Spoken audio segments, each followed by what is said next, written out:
Welcome at last, Gemini. I know I'm extraordinarily delayed. I did post that preliminary, like a prelude to the readings this month. I've had a lot of technical problems, electricity outages, computer crashes, and would you believe even now I've had to use some blue tack to stick my Samsung phone on the tripod so I can do your reading this month. So it's not without extraordinary challenges this month that I bring you a very brief, although at least a half a month's worth of astrology forecasts and commentary. You know, you've got, look at this horoscope here in the upper part of the horoscope. See all those planets congregating there in a what we call a very, very strong stellium in the career sector of your horoscope, and at the right angle to Jupiter, which I've also talked about moving through your sun sign, is a very intense combination. And Mars does get what we call directional strength in this apex of the horoscope, indicating you've got a lot of drive, a lot of energy here, but you could be pumping a lot of energy into a career or a project at the moment that's not really giving you the satisfaction or the returns that you should be getting.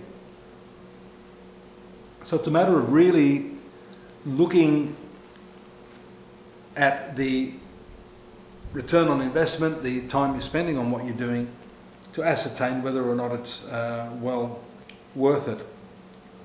We also have here an interesting combination of planets in the sixth house, which is your work environment, also at what we call an in conjunction to Jupiter. So these are all what I consider tough aspects, challenges, but these are the sorts of things that are going to help you grow. And if we look at the transits for the month, remember you're an air sign. Air sign has to do with the intellectual qualities that are inherent in us, and being an air sign, this is the particular trait or energy that predominates in those of you born under the star sign of Gemini. And we see on the 13th, a couple of days from now, that the very fine triangular aspect between your ruling planet Mercury and Saturn takes place. 12th and 8th zones, these are hidden or spiritual zones of the zodiac, but can also have to do with finances. So if we combine these influences along with the fact that in your 8th zone, Pluto, the transformative planet, is just doing its work quietly, deep beneath the surface, that maybe some little gems of wisdom will arise, some solutions to some financial problems that you've been waiting on. The triangular aspect is always considered a very fine aspect. And this is very, very good for protracted, concentrated thinking. Your ideas can take shape now.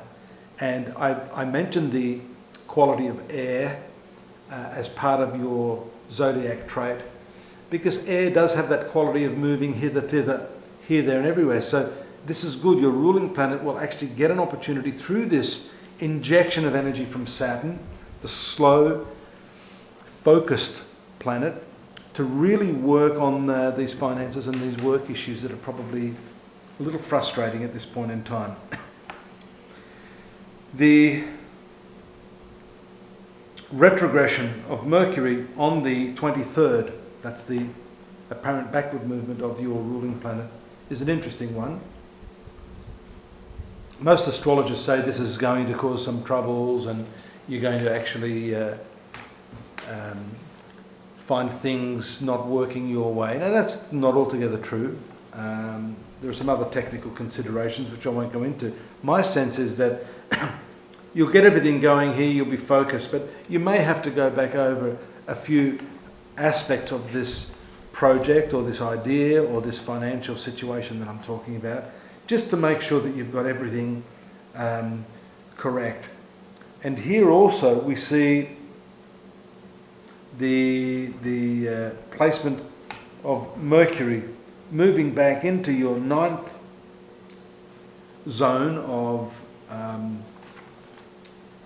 legal matters, education. This is a re-educational period for you, and one which should bring you some great benefits. Now let me just go over this again. The 12th house Mercury, my apologies there, this is all to do with your work. It's a 10th house Mercury, and the Saturn is located actually in your 6th house, which I mentioned earlier. Still associated with your work and your money and debts. So this could be something more precisely to do with, you know, breaking some ground there if you've had some problems in that specific area. So I'm hoping that this will work out for you. Don't rush madly into any of these decisions. I would say until Mercury goes into its forward motion. That'll be sometime in the early part of March. So take your time and focus that energy, Gemini. I look forward to your company here again next month. In the meantime, my website, astrology.com.au, is waiting with open arms. Take care now. Bye-bye.